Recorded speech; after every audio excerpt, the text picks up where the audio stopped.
Yesu ashimwe bene data, ndabasuje mu izina rya Yesu. Imana y'amahoro ikomeze ibane namwe aho muherereye hose mu mpande enye z'isi. Imana y'amahoro ikomeze ibane namwe kandi biteho, ibagirire neza buri wese uko ayifuza ayibone.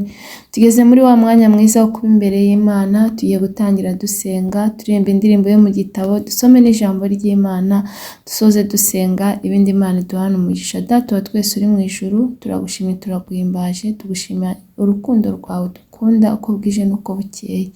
Mana, dushimye ko wabanye natwe ukaturinda, tukaba tugeze aya masaha duhumeka umwuka w'abazima. Izina ryawe nirishyirwe hejuru. Duciye bugufi washyirwa hejuru, dupfukamisha amavi y'umutima kugira ngo tweze tuboneze rwose. Twejeshe amaraso yamenye ku musaraba Golgotha. Urakoze Mwami, ukimara kutubabarira, tuguhaye karibu n'ikaze, ngwino ubane natwe tugirire neza kandi unyemerere nkubere mikoro wivugire. Urakoze rero kumvishe gusenga kandi ugiye kubana natwe ubu n'iteka ryose. Amen. Tugiye komeza turirimba indirimbo y'149, indirimbo zo gushimisha Imana. Mbega urukundo rw'Imana yacu, ntawarondora uko rungana, rusumba ukwezi, rusumba izuba, kandi kuzimu rugerayo. Rwatumye Yesu aza mu isi yacu, ngw'indushya turuhure, na cya kirara cy'inzererezi, rwatumye sacyakira. Mbese urukundo rw'Imana yacu rwagereranywa n'iki? Mu ijuru n'isi baruririmbe kugeza iteka ryose. Ingoma zose zo mu isi yacu zijya zihita zishiraho, abanga Imana nibayisenge bazapfa bose be kwibukwa. Nyamara urwo rukundo rw'Imana rutagira akagero, urwidukunda kw'abari mu isi nirwo rutazashira. Inyanja zose zaba nka wino, ijuru rikaba impapuro, ibyatsi nabyo bakabigira byose uducumu tw'abanditsi. Ab'isi bose bakandikaho iby'urukundo rwayo,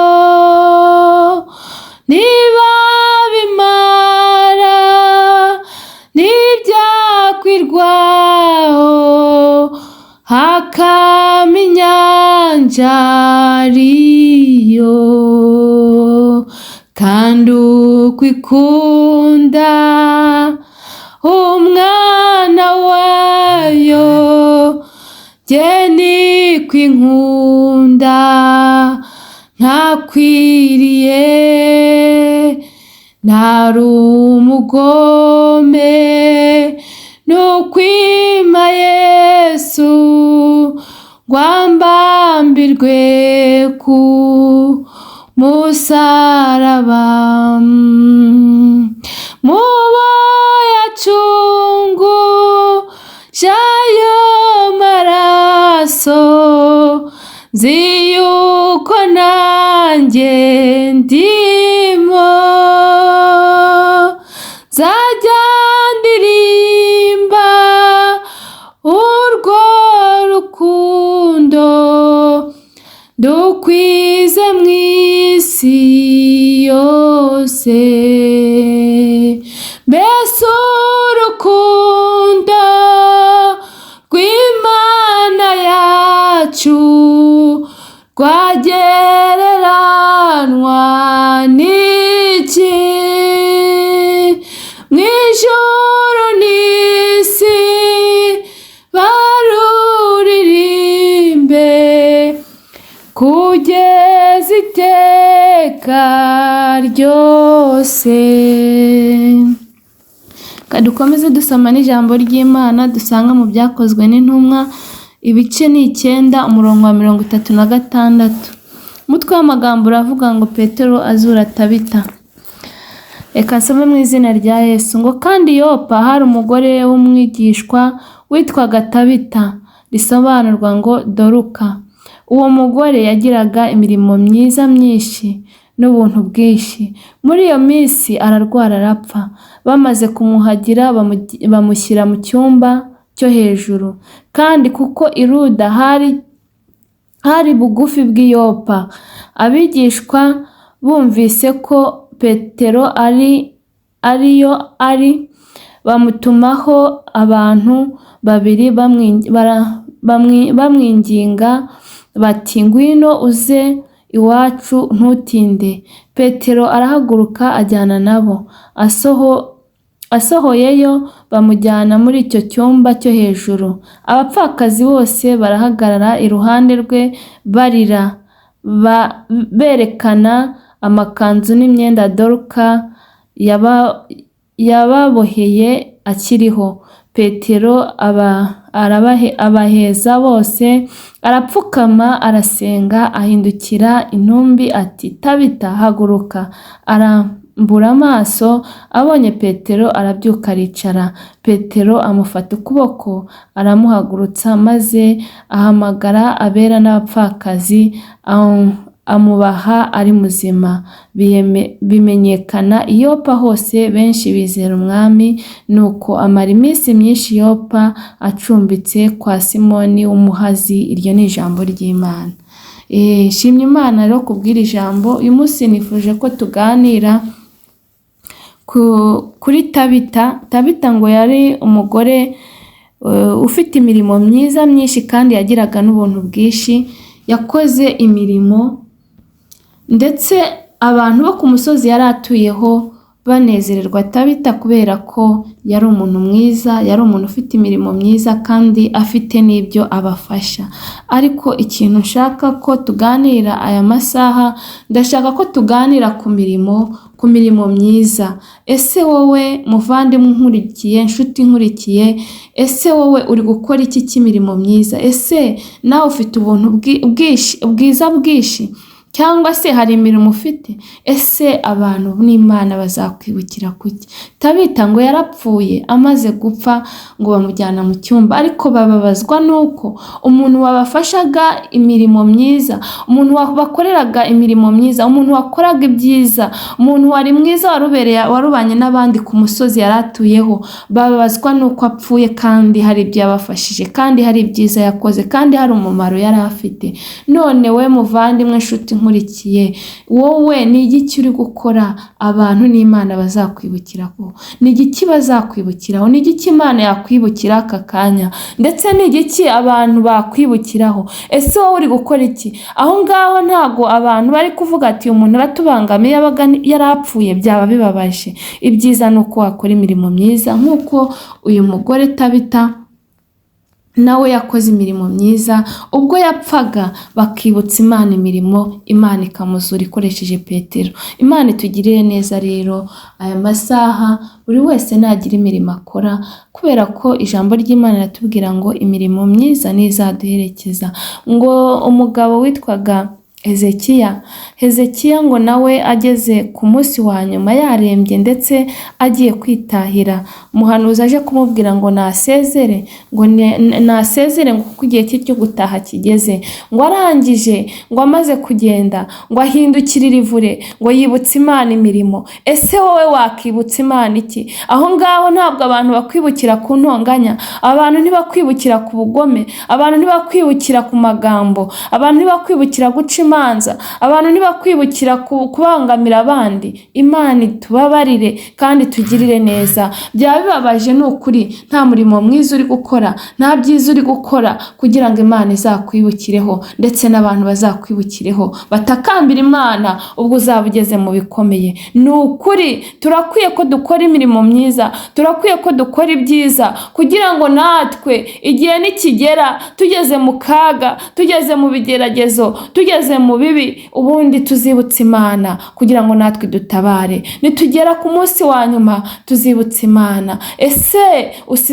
Ese utashye aka kanya waba usize inkuru cy'imusozi? Ese abantu ntibavuga ngo yari yaratuzegereje? Imana itubabarire kandi tugirire neza. Nimureke tubanire abandi neza kandi dukore imirimo myiza, kubera ko imirimo nizaduherekeza. Uyu mupfakazi rero ngo byarangiye, ngo Petero ngo apfukamye imbere y'intumbi, ngo arahindukirira, ngo ubundi arasenga. Umupfakazi aba muzima, arongera arazuka kubera ko yari yarakoze imirimo myiza. Nawe rero aho uherereye hose kora imirimo myiza kugira ngo nawe ubwo uzagera mu kaga tuzabona icyo twibutsa Imana, uzabona icyo wibutsa Imana. Nkuko Hezekiya nawe yibukije Imana imirimo, nawe kora ibyiza, ureke gukora ibibi, kubera ko ibibi ntacyo bimaze. Kandi twegere Imana kurushaho, kuko iri ndirimbo yatubwiye ngo urukundo rw'Imana nta warurondora. Imana yaradukunze, yohereza umwana wayo Yesu Kristo w'ikinege kugira ngo adupfire, kugira ngo njye mbabarirwe nawe ubabarirwe. Ni ukuri byaba bibabaje urwo rukundo rupfushije ubusa, ariko indirimbo yatubwiye ngo abanga Imana ngo ntibayisenge ngo bazapfa bose bo kwibukwa. Imana itubabarire kandi tugirire neza. Ni ukuri byaba bibabaje, nimusenge Imana kandi nimuyegere kandi dukore imirimo myiza, kubera ko imirimo izaduherekeza. Kandi ngo kwemera kutagira imirimo ngo kuba kwarapfuye. Imana itubabarire kandi tugirire neza. Buri wese unkurikiye rero ndamwinginga kugira ngo akore imirimo. Ni ukuri kora imirimo, ukora ibyiza kugira ngo abantu n'Imana bazabone icyo bakwibukiraho. Imana itugirire neza kandi Imana ishimwe kubwira ijambo. Reka dusoze dusenga kugira ngo Imana ikomeze ibane natwe. Data wa twese uri mu ijuru, uri Imana igira neza, uri Imana ikomeye, tugushimiye kubwira ijambo. Ijambo ryawe ni ryiza. Uyu mugore witwaga Tabita ngo yari yarakoze imirimo myiza myinshi, ngo kandi yagiraga n'ubuntu bwinshi. Abantu ku musozi yari atuyeho baramukundaga kuko yari yarakoze ibintu byiza byinshi. Ngo umunsi umwe ngo arapfa, ngo amaze gupfa ba bantu bararira, ngo barataka. Mana, wumva gusenga, wibuka imirimo maze uratabara, urongera umusubiza ubuzima. Abariraga barongera barishima, baranezerwa. Mana, natwe turakwinginze kugira ngo ugiye gukora imirimo myiza. Byaba bibabaje Mwami, natwe tubuze icyo twibukirwaho. Mwami rero turakwinginze, sengeye abankurikiye bose kugira ngo baye gukora imirimo myiza, kugira ngo Mwami uzabone icyo bibukiraho ndetse n'abantu bazajya bagira icyo babibukiraho. Mana, turakwinginze ugiye gukora imirimo, uturinde ibituyobya, kandi uturinde ibituma tujya mu gahuge, uturinde ibiturangaza, nidukoresha igihe cyacu neza. Mana, ndakwinginze, komeza utwiteho, tugirire neza, ukomeze ugiye gukora ibyiza tugifite uburyo, kubera ko muri iyi si turi abashyitsi. Mwami ndakwinginze kugira ngo duhe gukora ibyo abantu bazatwibukiraho ndetse nawe. Mwami Mana urakoze ko ari icyo uremye. Dusengeye abarwayi bakize mu izina rya Yesu Kristo, kuko roho nzima itura mu mubiri muzima. Dusengeye abafite intimba n'agahinda baha amahoro yo mu mutima. Dusengeye umurimo wawe ugabanya abarimbuka wongera abakizwa, wongera usuku ububyutse mu itorero, kandi Mwami Mana n'abasubiye inyuma ubagaruze ubuntu n'imbabazi ugira.